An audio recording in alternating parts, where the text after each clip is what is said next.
Jadi orang Karawang tuh memang dicap dari orang-orang luar ya, memang Ya. terkenal kasar dan mohon maaf ya. Nah, Katanya sih, katanya. Katanya. Ini dijelaskan juga sama kamu. Iya. Katanya sih matre, bener nggak? Gas, denger ya? Mohon maaf ya. Nggak ngerti. Oke guys, welcome back to my channel Sobat Vlog.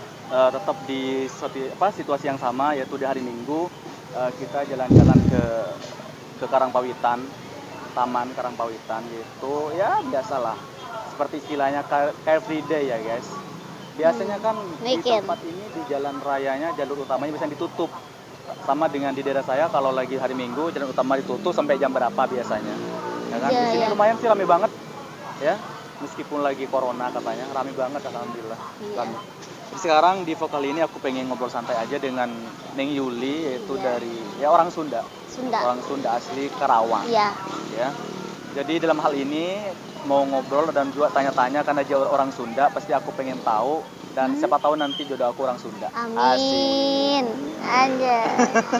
Jadi harus tahu dong, ya kan harus tahu dong bagaimana orang Sunda itu seperti itu. Ya. Dan seperti apa karakternya dan apa juga yang harus dipersiapkan untuk meminang gadis Sunda. Oke, yang pertama pertanyaannya, apa yang harus dipersiapkan seorang laki-laki baik dari daerah mana aja boleh kan? Iya. Orang Madura nikah dengan orang Sunda Iya. boleh, Jawa, Sumatera, Iya, Medan, boleh. semua Kalimantan boleh. Boleh. Boleh guys, jadi jangan takut dengan orang Sunda, boleh, terbuka untuk umum, asalkan tetap satu, yaitu dengan cara yang baik. Oke, yang dipersiapkan yang pertama apa? Ya, persiapannya gitu dalam pernikahan itu kan ada menggunakan adat Sunda. Iya, adat Sunda ya guys ya. Iya. Adat Sunda gitu. Intinya kita biasanya ya kalau adat Sunda itu pakai lengser kalau biasanya. Lengser. Iya, Lengser tuh menyambut. bisa dijelaskan di sini nggak? Lengser itu apa? Lengser itu kayak menyambut keluarga pasangan, kayak Oh, itu di lengser. Betawi gitu, ada pintu palangnya gitu. Nah, di situ. Itu adat apa? Ketika pelaksanaan lengser itu maksudnya penyambutan dari itu yang nyambut apa? Dari bagian putri apa bagian mempelai putra? Yang mempelai wanita menyambut pelai itu laki-laki ya. Terus dari laki-laki juga sama nanti ada penyambutan juga apa gimana? Enggak, beda. Udah itu. Berarti aja. cuma dari laki-laki apa perempuan menyambut, aja ya, yang menyambut. Dengan cara membawa kayak lamarannya itu. Iya. Oke, siap. Jadi yang pertama itu adalah menyiapkan sesuatu yang akan dibawa ke pihak mempelai Iya, putri. kayak seserahan juga. Seserahan itu. Jadi dalam istilah itu bisa disebut dengan lengser. Iya, Lengser, lengser. Iya, lengser itu kayak adat kayak buat kayak apa ya? Intinya gitu. Saya tahu gitu, mecahin kayak apa sih kendi, kayak kendi kecil gitu loh, kayak gini kan digoyang-goyang langsung digoyang dulu, lalu dibanting apa gimana? Iya. Itu lambangan apa? Lambang apa? Lambang apa ya? Kayak apa misalnya biar lebih ya, harmonis? Ya, benar-benar itu sih salah satunya yang aku tahu ya. Iya. Kamu kan sering hadir kan di acara pernikahan kan? Iya sih, cuman hadirnya aja gitu. Jadi itu ada istilah memecahkan kendi ketika si cowoknya datang ke situ. Enggak, bukan.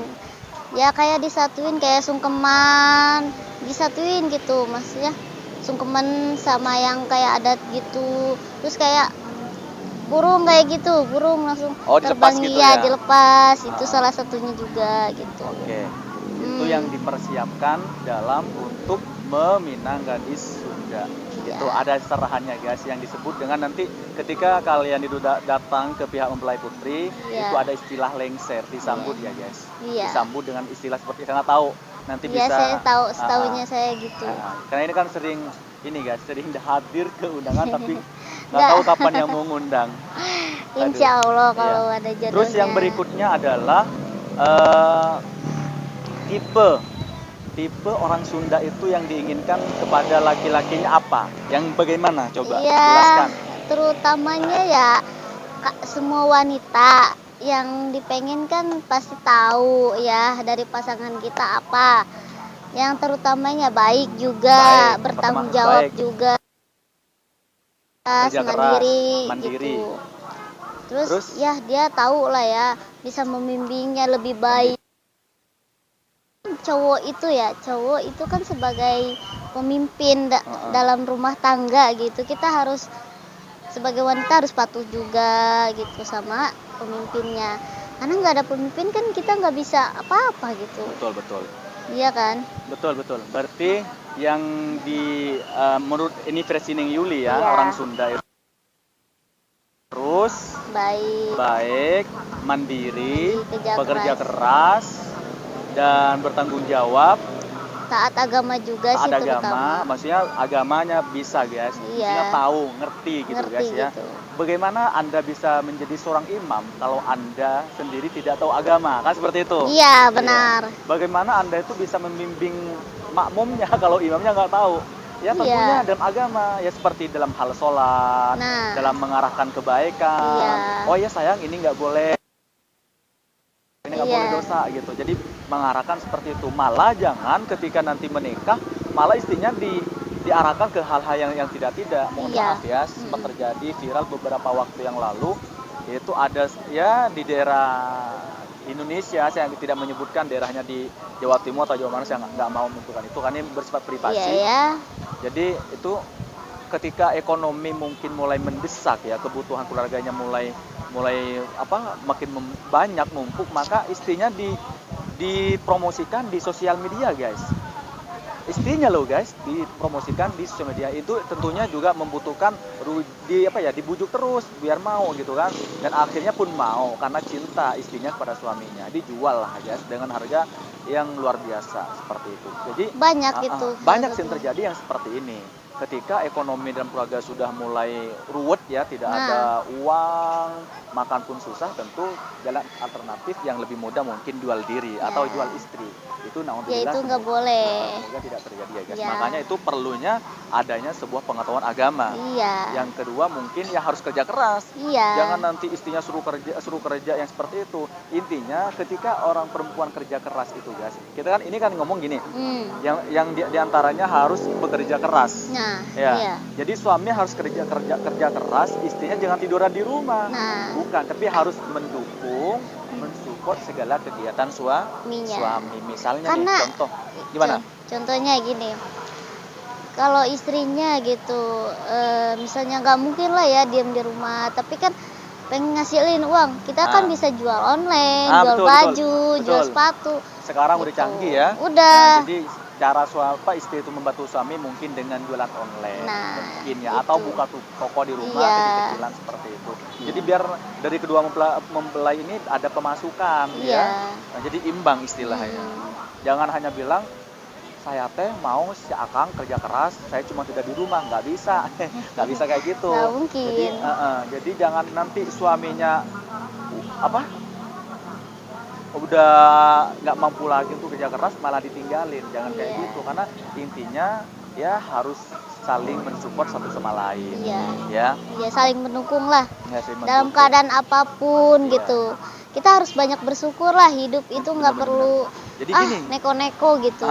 Kalau dalam keluarga kan kadang sering terjadi, yang menurut kamu gimana? Yang sering terjadinya percekcokan itu karena apa? Ekonomi salah satunya. Perceraian karena ekonomi selain perselingkuhan ya. Kalau perselingkuhan itu nomor 2. Paling utama itu ekonomi. Karena kebanyakan kalau kita gitu, karena ekonominya lagi down gitu, lagi udahlah tapi salah satunya gitu saling menyalahkan gitu. Kamu udah nggak kerja gini, anak gini. Kalau kita punya anak kan kita. Anak ini semakin mendesak kebutuhan keluarga ya, tentunya. Apalagi anak sudah bersekolah dan istri pun biasa.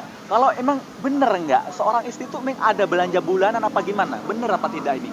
Ya kalau misalnya ya dalam agama, karena uang itu bisa ada uang nafkah, uang belanja, uang lain juga kan, kebutuhan. Uang belanja gitu. Itu yang dimakan untuk bersama. Bersama. Uang nafkah itu untuk istri. Untuk kebutuhan make up juga, misalnya beli baju. Betul. Terus ada yang lain juga, uang untuk anak juga kadang kan. Kalau misalnya istri gitu punya anak gak dibayar kan kasihan juga kan gitu. Betul. Nah, sekarang nih ada pertanyaan nih. Ini pertanyaannya agak sulit sih. Iya. Mungkin menurut saya. Kalau seandainya kamu nanti udah nikah ya, Iya. jadi itu udah berada dalam sebuah keluarga yang mungkin terpuruk dalam ekonominya. Nah, lalu di situ makan pun susah, anak pun sekolahnya SPP belum bayar, kebutuhan numpuk. Apa solusi dari kamu untuk sang suami? Ya, Solusinya? Oh solusi. ya, ini gini aja ya, atau gini aja. Kan, Ya, gitu. intinya ya harus kerja keras juga sih sebenarnya utamanya. Ya cari solusinya, kita itu jalan menengahnya aja, jalannya gimana. Misalnya kita pinjam dulu nih modal iya. gitu. Kita modal ini gitu. Bisa modal dulu. Kita bikin Bagus, usaha mantap, gitu. mantap. Usaha apa gitu yang bisa dimanfaatkan. Kan zaman sekarang kita jualan apa nih yang bisa laku gitu. Misalnya kita jualan kerudung, baju, sepatu dan lain-lain. Paling banyak tuh kita kan jualnya kadang baju, makanan juga, terutama makanan juga bisa dijual gitu lewat online, lewat Grab gitu. Jadi apalagi di situasi yang seperti ini guys, seperti di Covid ya. Iya. Jadi tentunya banyak ekonomi yang terpuruk sekarang guys. Bingung semua orang, bahkan yang kerja di pabrik banyak yang di PHK. Sekarang larinya ke dagang. Ke jualan dagang kaki lima di pinggir jalan seperti itu. Ya terserah apa aja, yang penting halal. Iya. Jadi itu ya solusi dari kamu ketika ada suami berada dalam keterpurukan itu, keluarga sedang butuh ekonomi yang untuk memenuhi kebutuhan keluarga, maka doronglah seorang istri itu untuk ya mungkin buka usaha dengan cara minjem modal, mungkin ya bisa. Iya, kan ada koperasi juga. Bukan itu ya istilah yang zaman sekarang ibu-ibu minjem gitu. Kadang ya juga sih, kadang ibu rumah tangga yang mendesak kadang minjem ke bank apa gitu ya, bank emok lah namanya juga. Tapi kita mikir gitu, kalau bunganya sedikit ya nggak apa-apa kan. Kalau bunganya gede kita kan kalau mampu gitu bayarnya gitu. Tapi insya Allah kalau ada rezeki pasti bisa mampu bayar gitu. Oke. Sekarang ada fakta atau mitos ya guys dari orang Karawang ya, khususnya orang Karawang ya, bukan di luar. Saya khususkan Karawang dulu. Orang Karawang cewek katanya itu apa ya? Ceweknya itu susah untuk diajak berusaha bareng-bareng. Nah, mencari nafkah bareng-bareng. Apakah itu benar apa tidak? Coba kita sebenarnya langsung dengarkan penjelasannya. Gimana? Apakah orang Karawang, gadis Karawang itu harus diam di rumah, suaminya kerja, tarik banting tulang sampai keriput? Gimana coba? Jelaskan sebenarnya dulu. Ya, penjelasannya nih. Sebenarnya orang Karawang tuh nggak semua gitu, ceweknya harus kerja, nggak mungkin kan. Kadang ada itu kesadaran dari suaminya sendiri gitu. Maksudnya kesadaran? Orangnya itu, kalau misalnya bukan kesadaran dari seorang istri membantu suami? Iya, boleh juga membantu. Tapi kadang ada suami yang sadar gitu. Oh ya udah, kamu di rumah aja. Iya. Oh iya, ada kan. Ada. Iya. Apa mungkin karena sudah menjadi tradisi di sini? Iya. Sehingga ya udah, jadi awalnya gini, mungkin bisa jadi. Ya udah, satu orang ngomong kayak gini, ya udah sayang, kamu nggak usah kerja di rumah aja, yang penting anak-anak jagain, aku aja yang kerja. Jadi mungkin satu orang tuh merambet ke semua wilayah Karawang ataupun di daerah Jawa Barat, orang Sunda tentunya khususnya seperti itu, sehingga istrinya nggak ada yang kerja, maksudnya hanya diam di rumah, hanya bersolek, mungkin kayak gitu. Mungkin nggak tahu, coba jelaskan lagi. Ya kan, nggak semua cewek kayak gitu kan. Kadang kesadaran kita juga bisa gitu, aku pengen bantu suami gini. Kita kesadaran masing-masing gitu. Berarti kembalikan kepada dirinya masing-masing. Jadi masalah orang Karawang itu yang bagian cewek nggak kerja itu adalah mungkin dari sang suami memang tidak memperbolehkan, atau biar fokus di rumah, mungkin seperti itu. Iya, tapi sekarang ini kebanyakan yang kerja gitu, cewek kerja walaupun single Emang di Karawang sekarang udah banyak yang kelihatan cewek-cewek atau yang punya suami kerja juga ada? Ada, semua ada. Karena itu tuntutan ekonomi juga dalam keadaan gitu. Tapi kalau dalam keadaan komit gini kadang susah untuk cari kerja juga intinya. Oke. Mantap ya guys ya. Iya. Sebenarnya sama ya. Kita simpulkan bahwasanya orang Karawang itu pekerja keras. Iya. Iya. Jadi masalah itu dimanja atau tidak kembalikan kepada Iya, masing-masing. masing-masing. Tidak semua orang Karawang itu Iya. seperti itu, guys. Jadi buat kalian, guys, yang pengen punya istri orang Sunda tentu khususnya, Iya, ya, daerah apapun umumnya itu. dan secara khusus orang Karawang, maka yang dipersiapkan itu yang pertama yaitu harus bertanggung Kerja jawab keras, dan mandiri, pekerja keras dan paham agama. Iya, Ya, terutama. iya, paham agama itu paling utama ya. Ya kan seperti ini, bagaimana imam bisa membimbing kalau kalau imamnya aja nggak tahu apa-apa kan gitu. Bingung nanti makmumnya mau Bingung. gimana. Betul nggak? Iya. Oke. Mungkin ada tambahan buat yang di sana yang mengira orang Karawang seperti itu. Iya. Coba kasih pesan dan kesan pesannya untuk orang yang nonton video ini. Ya, Sahabat-sahabat buat vlog. semua, jangan kita memandang orang-orang gitu di daerah yang masing-masing orangnya kayak gini gitu nggak boleh, karena orang itu tergantung diri masing-masing Tergantung gitu. dirinya masing-masing. Nah. Kembalikan pada kepribadiannya. Iya, Berarti karena nggak semua. orang itu Memang mungkin beda-beda. ada ya. Iya, Ada, tapi nggak ada, semuanya. cuman Mantap. tanda kutip ya, aku nggak akan menyebutkan siapa-siapa yang orang yang kayak orang Karawang gini-gini, pasti adalah omongannya nggak enak mungkin didengar gitu, karena orang ya sih dari ciri khas dari orang Karawang tuh keras jenggerong, intinya Iya. kasar, tapi kasarnya inti dalam situasi apa dulu gitu, dalam berbicaranya kepada siapa. Oke, betul. Itu kan kita nggak boleh salah paham gitu sama orang, orang kayak orang Karawang gini-gini. Nah, itu tergantung diri kita sendiri, utamanya kayak gitu. Betul. Jadi orang Karawang tuh memang dicap dari orang-orang luar ya, memang Ya. terkenal kasar dan mohon maaf ya. Nah, Katanya. Katanya. Ini dijelaskan juga sama kamu. Iya. Katanya sih matre, bener nggak? gas denger ya, Mohon maaf ya. nggak ngerti. Aku ngerti istilahnya matre itu Iya. bukan matre dari apanya dulu gitu. Gak semua orang ya, cewek di dunia ini ya itu matre. Kalau kita pengen cantik harus pakai modal kan, harus pengen punya baju kan, harus punya uang. Semua itu nggak ada yang mustahil gitu, harus kerja dulu, apa-apa harus kerja kan utamanya. Ya kalau materi itu wajar sebenarnya, cuman gimana dari duit itunya gitu. Iya. Menurut aku gini, Hmm. aku setuju kalau cewek itu matre. Nah, Contoh misalnya ya. nih, matrenya dalam seperti apa? Misalnya dia udah punya suami, misal ya. Jadi dia matre, minta ke suaminya atau minta uang atau pokoknya kayak gitulah dengan tujuan merawat dirinya biar suaminya tambah betah di rumah, itu setuju. Nah, Setuju. itu. Tapi dalam istilah sebelum dia mencari pasangan, misalnya kayak istilahnya, wah dia kan kerjanya pedagang kaki lima, dia kan kerjanya tukang gorengan, Nah, nggak mau kan gitu kan. Iya. Itu yang disebut mungkin lebih mencolok ke matre, Iya. matre yang di situ. Bagaimana tanggapan kamu sebagai gitu tuh?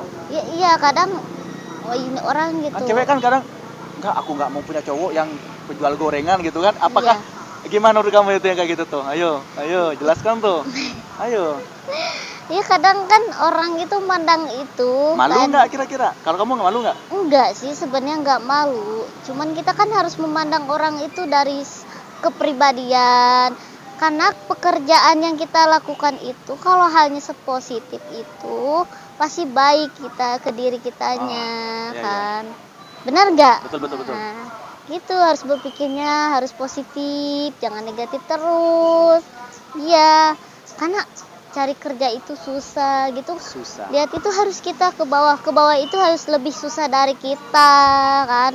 Gak boleh mandang dari atas gitu, yang lebih kaya, lebih banyak mobil. Tapi kita lihat dulu orang itu yang lebih susah dari kita itu, misalnya pengamen gitu. Tapi matre itu dalam istilah harus lihat situasi dan kondisi juga ya guys. Iya. Kalau suami atau mungkin tunangannya mungkin cowoknya, calonnya ekonominya seperti itu, jangan dikekang. Iya. Ya, bener nggak? Benar.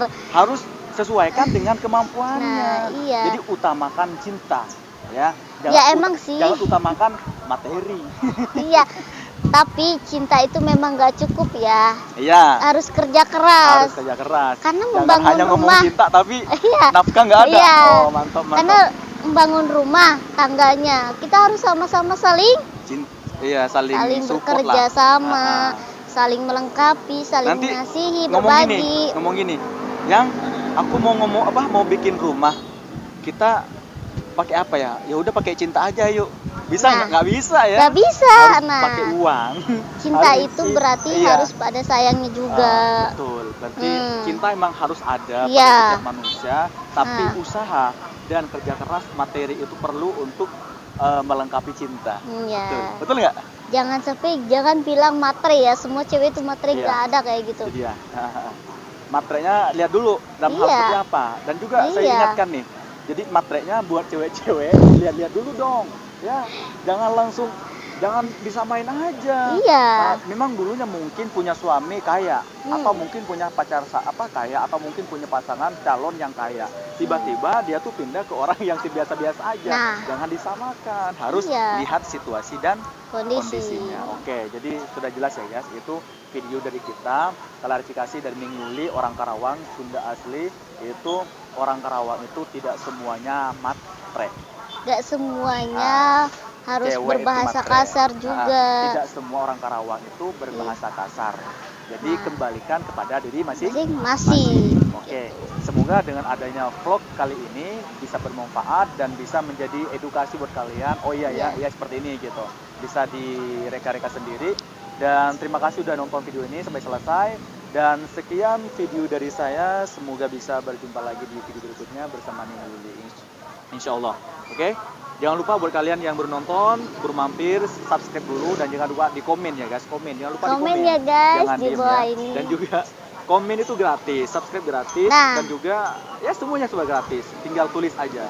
Oke? Sekian kita akan dari buat apa dulu ya. Kami berdua yaitu di vlog kali ini hari Minggu di Karangpawitan Karawang. Sampai jumpa. Oke, terima kasih.